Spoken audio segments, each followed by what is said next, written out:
umaga ang Manila Ocean Park Women's Dragon Boat Team. Ako si Ate Iya. Ako si Alex. Ako si Yeng. Ako si Matt. At sila ang MOP Women's Dragon Boat Team. Paano po kayo napasok dito sa sports na to? Well, ako, na-influence ako ng mga friends ko. Tapos, when I tried it, eventually, nag-enjoy ako. I'm a doctor, so yung patient ko, in-invite ako. Actually, yung first time, gusto ko lang pang-Facebook lang ba. Pero when I tried Dragon Boat, sabi ko, career ko na.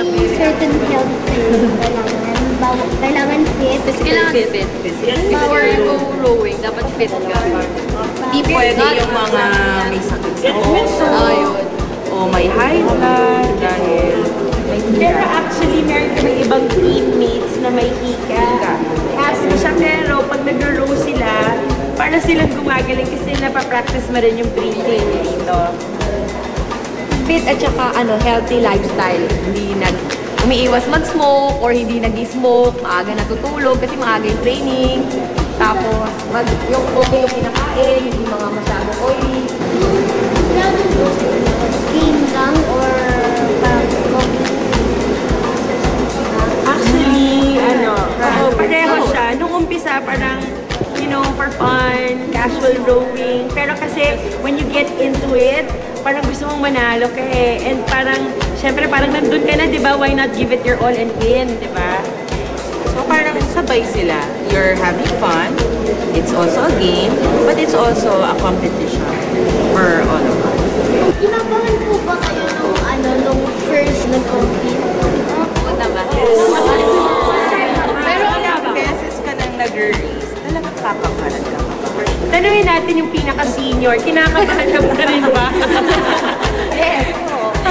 Kasi syempre, every competition you want to win or you do your best.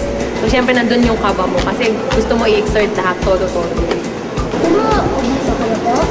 Hindi pa naman. Huwag naman sa Ayaw namin. Upulitin. Salud!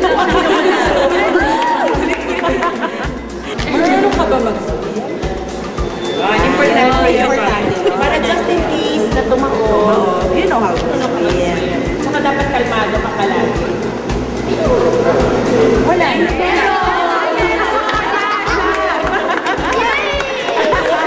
Half lang, half. Kalahati bulog, kalahati hindi. Kasi delikado minsan yung mga gamit sa Dragon Boat. Hindi siya kasi popular na mga ibang sports dito sa Pilipinas like boxing, basketball. Hindi siya napapund ng tama. Kaya minsan yung mga gamit, hindi siya ganun kaganda. And dahil doon yun, kaya minsan may nadudulas, minsan may nahuhulog. Saka all of the equipments here are not available here. So ini-import pa lahat ng mga gamit. Especially yung mga paddles na nakita yung gamit namin. It's not really available here. So merong supplier na nagbebenta, tapos binibili na. Importante ba yung nag-drum? Importante ba yung nagka-drum? Drummer. Ano yan eh, team effort. Kailangan synchronize kami, sabay-sabay. Kasi mas maganda yung team effort. Siya yung di ba tawag na doon is signal or drummer. Kasi sa kanya kami nakikinig kung kailan bibilis, kung kailan babagal, kung kailan yung last kick yun yung pinakahuli, tapos hahataw ka pa kahit gaano kakapagod. Pero pag sinabi ng drummer, bilis! Kailangan mo bilisan. Kasi kung hindi sabay-sabay ang pagsagwan, tendency pwedeng tumaob ang bangka. So kailangan sabay-sabay kami. Kaya pag nakita nyo kanina, lahat synchronized, di ba? Lahat may bilang. Kasi pag walang bilang, pwedeng magkaroon ng accident. Tsaka mahirap yung drummer. Nakita niya, sino yung nanood kanina yung competition? Kami po lang. Di ba nandun siya sa pinakadulo, tapos ang liit pa nung area niya, tapos nakakapit siya sa drum na pwede pang mahulog. So talagang napaka-crucial and more importante talaga yung drummer. Ano po yung pakiramdam kung manalo po kayo, matalo? Walang manalo. Masarap ang manalo.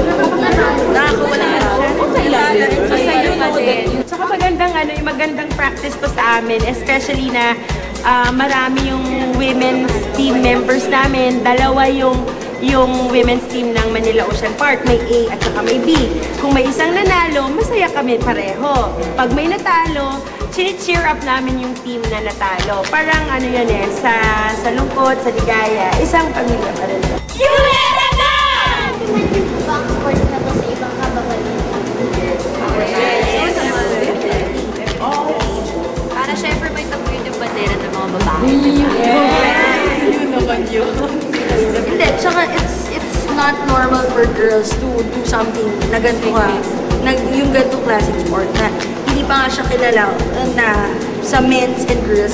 Tapos magagawa pa ng babae. So it's something na you can do as a girl and something na maganda na practice mo everyday. I'm sure na after watching this, may mga tao na gusto i-try yung sport. Ano yung pwede nilang gawin para makasali sila sa isang team? Pumunta lang sila sa Manila Bay around 5:30. And if they want to try it, they just have to ask. A lot of teams are, welcoming new recruits. So basically, the more, the merrier.